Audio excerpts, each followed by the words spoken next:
Everyone's waiting for rates to drop, prices to crash, and that perfect opportunity to buy.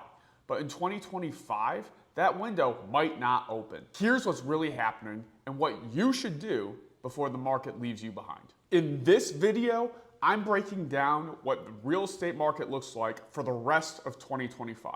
You'll get the latest data, bold but realistic predictions, and moves that you can make to both protect and continue growing your wealth during this shifting market. I'm Cal Connect, a real estate broker and accredited investor who's helped hundreds of clients navigate market highs, lows, and everything in between. My job isn't to hype or scare you, it's to prepare you for the truth. Currently in the market, interest rates are hovering between 6.5% and 7.25%. On investor loans, you're more commonly seeing 7.5 to 8.25% interest rates. Inventory is still tight in a variety of markets, and prices are starting to come down in overpriced metro areas. However, in suburbs, secondary, and tertiary markets, you're still seeing prices increase. Institutional buyers are still very active, predominantly in the single-family long-term rental space. Inflation is still a sticky subject, but it's starting to cool down a little bit, coming a hair under 3%. And with current Fed policy being on the more cautious side of the house, you may see a rate cut towards the end of 2025, but I don't expect to see one any sooner than that. Now here's bold prediction number one. I believe that home prices are going to continue to rise in most markets, but not everywhere. Your winners in 2025 are going to be your secondary and tertiary markets, as well as your growing suburbs. Areas like Columbus, Georgia, Tampa's metro area, and Fayetteville, North Carolina are going to continue to grow due to great job opportunities, consistency with the major demand generators in the area, and low taxes. Your losers going into 2026 are going to be your overpriced coastal markets, your cities and states that have higher taxes that are starting to lose those individuals to more tax-friendly states, and cities with more economic flight. Your losers going into 2026 are going to be the cities that are on the coast that are still very overpriced, your high-tax states where you see a lot of people emigrating towards more tax-friendly locations, in addition to places that are on the rise for stats like crime rates as well as economic flight. Bold prediction number two, home equity will become the new power tool. Most homeowners don't realize that they've built up anywhere from tens to hundreds of thousands of dollars of equity in their homes. And over the last 5 years, this is something that has continued to become the storyline that heads into this upcoming year. That equity is going to be the key to doing many things like buying rentals, paying off high interest debts that people may have, upgrading or downsizing based on their current lifestyle needs, because a lot has changed since COVID, and building wealth through, my favorite word, leverage. So if you are sitting on equity right now and are not doing anything with it, that equates to essentially sitting on oil back in 1995 in Texas and just completely just not doing anything, because you are going to miss the boat if you do not put your equity to work. Bold prediction number three, affordability will not improve much even if rates drop. This right here, in my opinion, is simply a problem of supply and demand. When you look at your rates dropping, all that's going to do is it's going to increase the number of buyers in the market who have what I call FOMO, fear of missing out. When this happens, what's going to also increase, because this is an inverse relationship, is home prices.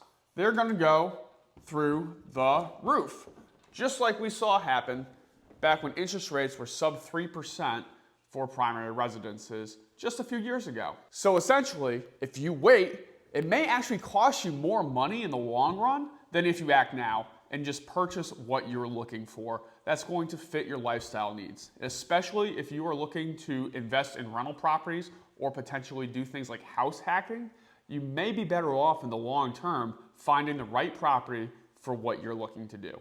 Bold prediction number 4, investors are going to double down especially in the long-term rental markets and with Airbnb and short-term rental converts. We're already seeing a trend of homeowners turning their primary residences into long-term rentals, as well as properties that you'll find on Airbnb, Vrbo, Booking.com, and other online short-term rental sites. And by doing this, they are turning these properties that were once primary residences into money-making rental machines. The amounts of income that they're pulling in is skyrocketing because of the demand for people who want to get out and go to different locations because they didn't travel as much during COVID, as well as the opportunities for them to work remotely.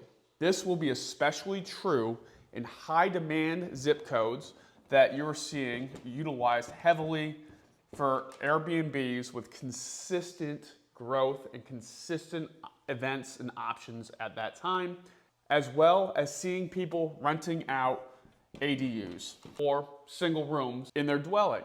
We are also seeing a lot of people start to utilize cash out refinance products or HELOCs in order to gain access to the equity that is tied up in their home, as we just spoke about, and utilize that to deploy into buying another rental unit or looking to eventually expand their portfolio or move into the multifamily sector. So all that being said, what's the smart money doing? Well, I will tell you right now, they're not waiting, they're leveraging. So here's what to watch for the remainder of 2025 and as we head into 2026. The first thing is to keep an eye on what the Fed does, because if they start to indicate that they're going to go towards rate cuts and that rate cut actually happens, then be ready for FOMO to be one of the first things that shows up in the market. And you will see a plethora of buyers starting to come back in, which will eventually drive prices skyward. The second thing to keep an eye on is inventory. Inventory is the number of properties on the market at any point in time. As long as those inventory numbers stay low, what will end up happening is prices will remain high. The third thing to keep an eye on is migration trends. You should be watching the U-Haul and not the headlines. And the fourth thing is to keep an eye on your equity so that way it doesn't go to zero. So that way it's not sitting there earning a big fat zero. So what should you do next? Well, if you're sitting on a bunch of equity and you're unsure what to do, now's the time to act. Run your numbers, consider using a HELOC or another product that's going to help you refi and cash out. Explore investing, upgrading, downsizing, and house hacking. For a bare minimum, click the link in the description and set up a time with me so we can create a quick strategy plan to help you better break down what you should be doing with your equity. Now, if this video opened your eyes, I want you to click that like button, leave a comment, please subscribe to the channel. It helps us get this message out to other individuals who could use the advice, such as yourselves. And if you want me to personally review your current equity situation, click the link down in the description. We'll set up a time and you and I will chat about how we can plan a strategic way for you to set yourself up for your financial future. 2025 and 2026 are not the years to be sitting on the sidelines or just playing defense. This is the time that you need to be using to move strategically. The people who act right now are the ones who are going to be building wealth.